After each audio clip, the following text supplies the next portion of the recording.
नमस्कार मित्रों, कैसे हैं आप लोग। इसके पहले मैंने आपको फाइब्राइड डीजेनरेशन मेरिडियन के बारे में जानकारी दिया है। एक बात याद रखिएगा, फाइब्राइड डीजेनरेशन मेरिडियन जो है वह थर्ड टो यानी कि तीसरी उंगली हमारी बीच की उंगली होती है पैर की। बीच के पैर की उंगली में इंडेक्स टो की तरफ यह मेरिडियन चला हुआ है, ठीक है ना। हमको एक जगह धारा प्रवाह में रिंग टो बोला गया है, उसको ध्यान में रखिएगा। Fibroid degeneration meridian middle finger में इंडेक्स टो की तरफ है। वहां अगर हमारे शरीर में कहीं किसी प्रकार का दिक्कत होता है तो वहां जितने बिंदु बनाए गए हैं उसका मैं चार्ट भेज दूंगा। बिंदुवार अगर उसका प्रयोग करते हैं तो उसमें आपको उससे संबंधित जो भी बीमारियां होगी उसमें आपको लाभ मिलना शुरू हो जाएगा। उसके बाद अब मैं आपको बताने जा रहा हूं स्किन डीजेनरेशन मेरिडियन के बारे में।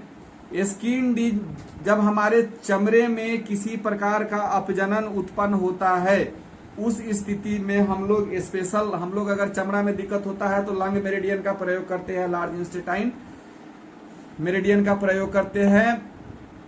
ये इसके हिसाब से क्या बोलते हैं, चाइनीज एक्यूपंक्चर के हिसाब से हम लोग उसका प्रयोग करते हैं। लेकिन अगर क्या बोलते हैं, डॉक्टर वॉल ने इसके ट्रीटमेंट को और आसान बना दिया। अगर चमड़ा के प्रवाह पथ में पूरे चर्म में अगर कहीं किसी प्रकार का दिक्कत हो जाता है तो इसके जो स्पेसिफिक बिंदु हैं इसका अगर आप प्रयोग कीजिएगा तो उसमें बहुत अधिक रिजल्ट आते हैं। इस मेरिडियन में कुल 7 बिंदु हैं, 7 का अलग अलग नामकरण किया गया है।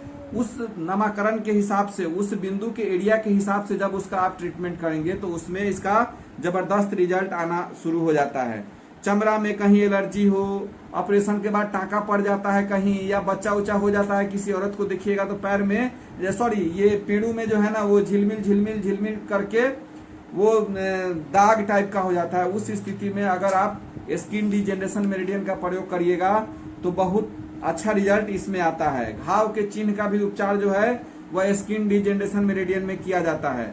चमड़ा के रंग में अगर परिवर्तन हो जाए, चमड़ा में दाग धब्बा कुछ भी हो जाए, चमड़ा में लकीर बन जाए, सलवट आना शुरू हो जाए, चर्म के बाल में कोई रोग हो जाए, चर्म का अति सुखापन या गीलापन या सड़न हो जाए, या क्या बोलते हैं छत चिन्ह हो जाए, स्कार्स जिसको बोलते हैं, अगर इस तरह की समस्या हो जाए उस स्थिति में हम फाइब्राइड डीजेनरेशन मेरिडियन का प्रयोग करते हैं और स्किन डीजेनरेशन मेरिडियन का प्रयोग करते हैं। चूंकि एक बार वीडियो बनाने में कभी कभी इधर का बात उधर होने लगता है, इसको ध्यान में रखिएगा, इसको अन्यथा नहीं लीजिएगा। कहीं अगर कुछ होता है तो आप ग्रुप में मैसेज करके पूछ लीजिएगा और नहीं तो हमसे फोन करके पूछ लीजिएगा, उसके कंफ्यूजन को हम आपका क्लियर कर देंगे। लेकिन एक बार हमसे पूछने के बाद ही किसी बात को और कहीं आउट कीजिएगा, ठीक है।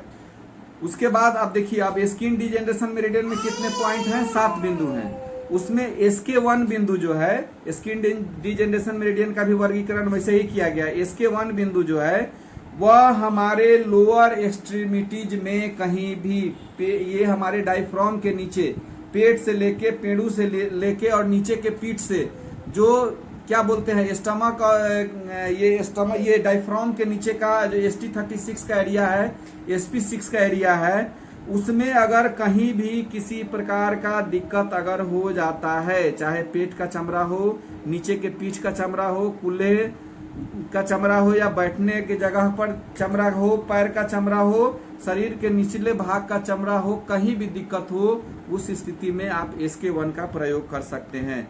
इसके अलावा अगर फोड़ा फुंसी हो जाए अगर चमड़ा के अंतर्गत, तो एक बिंदु है इसके लसिका बहनी का, लिम्फ का जो बिंदु जो होता है फोड़ा फुंसी घाव में काम आता है।